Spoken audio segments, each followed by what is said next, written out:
आपला आवाज कोकण 24 तास। काँग्रेसने नेहमीच महिलांचा सन्मान केला आहे, त्यामुळे भारतीय जनता पार्टीच्या ज्या पद्धतीने काँग्रेसवर महिला विरोधी म्हणून आरोप करीत आहे ते चुकीचे आणि निराधार आहे, असे मत महाराष्ट्र प्रदेश काँग्रेस कमिटीच्या सरचिटणीस ॲडव्होकेट श्रद्धा ठाकूर यांनी व्यक्त केले आहे।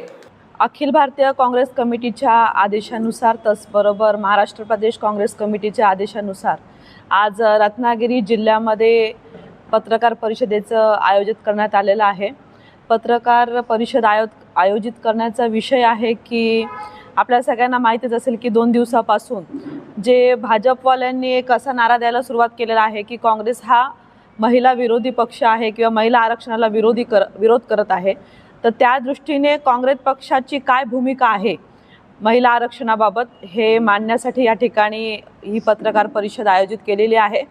आपल्या सगळ्यांना माहीत असेल की काँग्रेस पक्ष हा कधीच महिला आरक्षणाच्या विरोधात नव्हता। महिलांना राजकारणामध्ये त्याचबरोबर समाजकारणामध्ये नेहमीच पुरुषांच्या बरोबरीने समान संधी देण्याचा प्रयत्न हा काँग्रेस पक्षाने केलेला आहे आणि 2023 मध्ये संसदेमध्ये बहुमताने महिला आरक्षण विधेयक हे मंजूर केलेलं आहे। आणि असं असताना या महिला आरक्षणाच्या आडून संसदेमध्ये पुन्हा एकदा हे मोदी सरकार त्यांची हुकुमशाही राजवट, त्याचबरोबर संसदेमध्ये जे काही खासदारांची संख्या आहे तर त्याच्यामध्ये एक फेरबदल करण्याचा प्रयत्न या विधेयकाच्या माध्यमातून करू पाहत होता। मुळात हे विधेयक जे आहे ते महिला आरक्षण विधेयक नव्हतं। हे विधेयक जे होतं हे 131वी घटना दुरुस्तीचं विधेयक होतं। त्याचबरोबर डिमॉनिटायझेशनचं एक विधेयक होतं की ज्याबरोबर मतदारसंघाची पुनर्रचना करण्याचं होतं आणि त्याचबरोबर जे केंद्रशासित प्रदेश आहेत तर त्यांच्या संदर्भात देखील एक घटना दुरुस्ती करण्याचे अशी 3 विधेयकं ही महिला आरक्षणाचं नाव पुढे करून हे जे मोदी सरकार आहे हे संसदेमध्ये मंजूर करू पाहत होतं आणि त्याला काँग्रेस पक्षाने आणि इतर सर्व विरोधी पक्षांनी मिळून विरोध केलेला आहे। जसं आपण बघितलं तर ही जी 131वी घटना दुरुस्ती आहे तर त्याच्या माध्यमातून जनगणना न करता मतदारसंघाची पुनर्रचना करण्याचा प्रयत्न हे मोदी सरकार करू पाहत होतं। त्याचबरोबर दक्षिण भारत आणि उत्तर भारत याच्यामध्ये जी खासदारांची संख्या आहे, मतदारसंघाचं जे क्षेत्र ज्या सीमा ठरलेल्या आहेत त्याच्यामध्ये फेरबदल करण्याचा प्रयत्न मोदी सरकारकडनं करू पाहत होते। त्याचबरोबर जर आपण बघितलं तर रत्नागिरी येथील काँग्रेस भवन येथे आयोजित पत्रकार परिषदेत बोलताना महाराष्ट्र प्रदेश काँग्रेस कमिटीच्या सरचिटणीस श्रद्धा ठाकूर यांनी महिला विधेयकावरून भारतीय जनता पार्टीवर सडकून टीका केली आहे। जिथे दक्षिणेची राज्य आहेत तिथली लोकसंख्या कमी आहे, त्या माध्यमातून त्यांनी जो काही खासदारांची संख्या आहे ती देखील कमी करून उत्तर भारतामध्ये मोदी सरकार त्यांच्या फायद्यासाठी की ही जी खासदारांची संख्या आहे ती वाढवू पाहत होतं आणि काँग्रेस पक्षाची पहिल्यापासून हीच भूमिका होती। 2023ला देखील जेव्हा काँग्रेस पक्षाने या महिला आरक्षण विधेयकाला सपोर्ट केला तेव्हा देखील आमचं हेच म्हणणं होतं की ज्या लोकसभेमध्ये 543 जागा आहेत त्याच्यामध्ये 33% आरक्षण हे तातडीने लागू करावं। आज देखील मोदी सरकार आहे या परिस्थितीमध्ये जर 33% आरक्षण लागू करत असेल तर त्याला आमचा निश्चित पाठिंबा आहे। परंतु या घटना दुरुस्तीच्या माध्यमातून मोदी सरकारचा असा प्रयत्न केला जात होता की ज्या लोकसभेच्या 543 जागा आहेत त्या वाढवून 850 करण्याचा प्रयत्न होता। 543 जर आपण जागा बघितल्या तर जवळजवळ 120 महिला पदाधिकाऱ्यांना लोकसभेमध्ये प्रतिनिधित्व करायची संधी मिळत होती।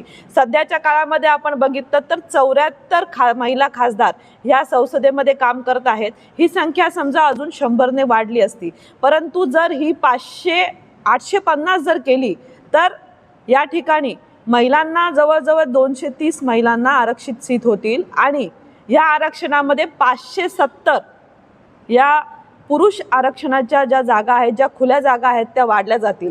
मग या ठिकाणी असा प्रश्न निर्माण होतो की खरोखर हे महिला आरक्षणाच्या नावाखाली पुरुषांना आरक्षण देऊन आपली जी भाजपची सत्ता आहे त्याचं एक म्हणजे सत्ता केंद्रीकरण करून आपला एक भाजपचा होल्ड ठेवण्याचा प्रयत्न हे मोदी सरकार करत आहे का?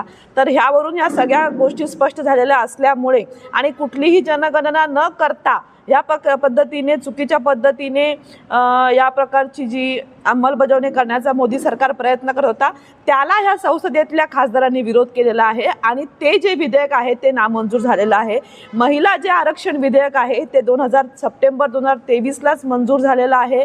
त्याला राज्यसभेमध्ये लोकसभेमध्ये बहुसंख्येने विरोधी पक्षाने काँग्रेस पक्षाने पाठिंबा दिलेला आहे आणि त्यानंतर राष्ट्रपतींकडे ते गेल्यानंतर राष्ट्रपती महोदयांनी सुद्धा त्याला मंजुरी दिल्यानंतर तसं राजपत्र देखील 28 सप्टेंबर 2023ला आले आहे. त्यावेळी महिला विधेयकाला विरोध करणारे भाजपचेच नेते आघाडीवर होते. याची आठवण करून देश श्रद्धा ठाकूर यांनी भाजपवर जबरदस्त प्रहार केला आहे. आणि असं असताना 2024 पासूनच्या लोकसभेमध्ये देखील मोदी सरकार जे आहे ते ह्या प्रकारच्या या बिलची अंमलबजावणी करू शकलं असतं, परंतु तसं न करता त्यावेळेला आम्ही पुन्हा जनगणना करू आणि 2029 मध्ये याची अंमलबजावणी करू असं सांगण्यात आलं होतं.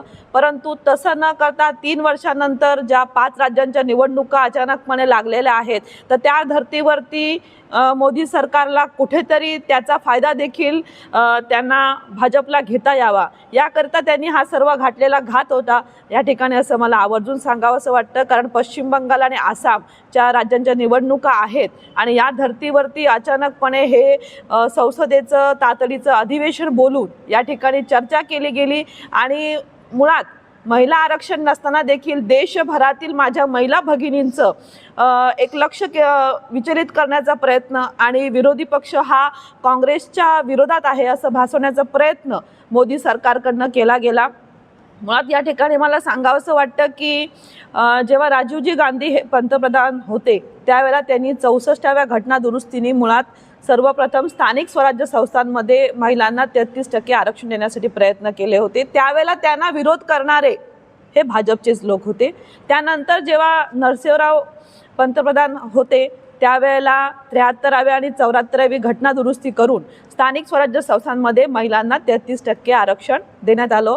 त्यानंतर 2010 मध्ये UPAच्या सरकारमध्ये ते आरक्षण 33%चं आरक्षण हे 50%पर्यंत करण्यात आलं. आणि मला आज या ठिकाणी सांगायला अभिमान वाटतोय की देशाची पहिली महिला पंतप्रधान असू दे, राष्ट्रपती असू दे, पक्षाची राष्ट्रीय अध्यक्ष असू दे, अनेक राज्यांमधल्या मुख्यमंत्री असू देत किंवा राज्यपाल असू दे, हे देण्याचं काम जे आहे ते काँग्रेस पक्षानेच केलेलं आहे. आणि स्थानिक स्वराज्य संस्थांच्या माध्यमातून देखील महिलांना स्थानिक स्वराज्य संस्थांमध्ये त्यांचा सहभाग नोंदवत असताना देखील नगराध्यक्ष म्हणून काम करण्याची संधी मिळाली, महापौर म्हणून काम करण्याची संधी मिळाली, जिल्हा परिषद अध्यक्ष म्हणून काम करण्याची संधी मिळाली. त्याचबरोबर इतर क्षेत्रामध्ये देखील महिला या सक्षमपणे काम करताना जर आपल्याला बघायला मिळत असतील तर मला आवर्जून सांगावंसं वाटतं ही सर्व काँग्रेस पक्षाचीच देण आहे आणि असा काँग्रेस पक्ष हा कधीच महिला विरोधी पक्ष असू शकत नाही. या ठिकाणी मला सरतेशेवटी सांगावंसं वाटतं. समंदर की गोद में पला है तू,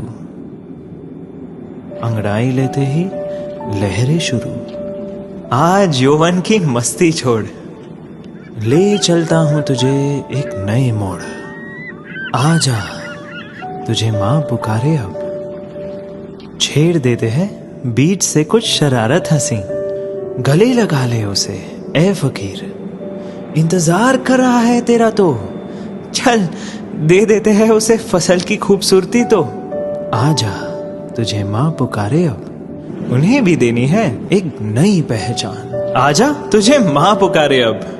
फिनोलेक्स पाइप्स पहुंचाए पानी को अपनी मां के पास.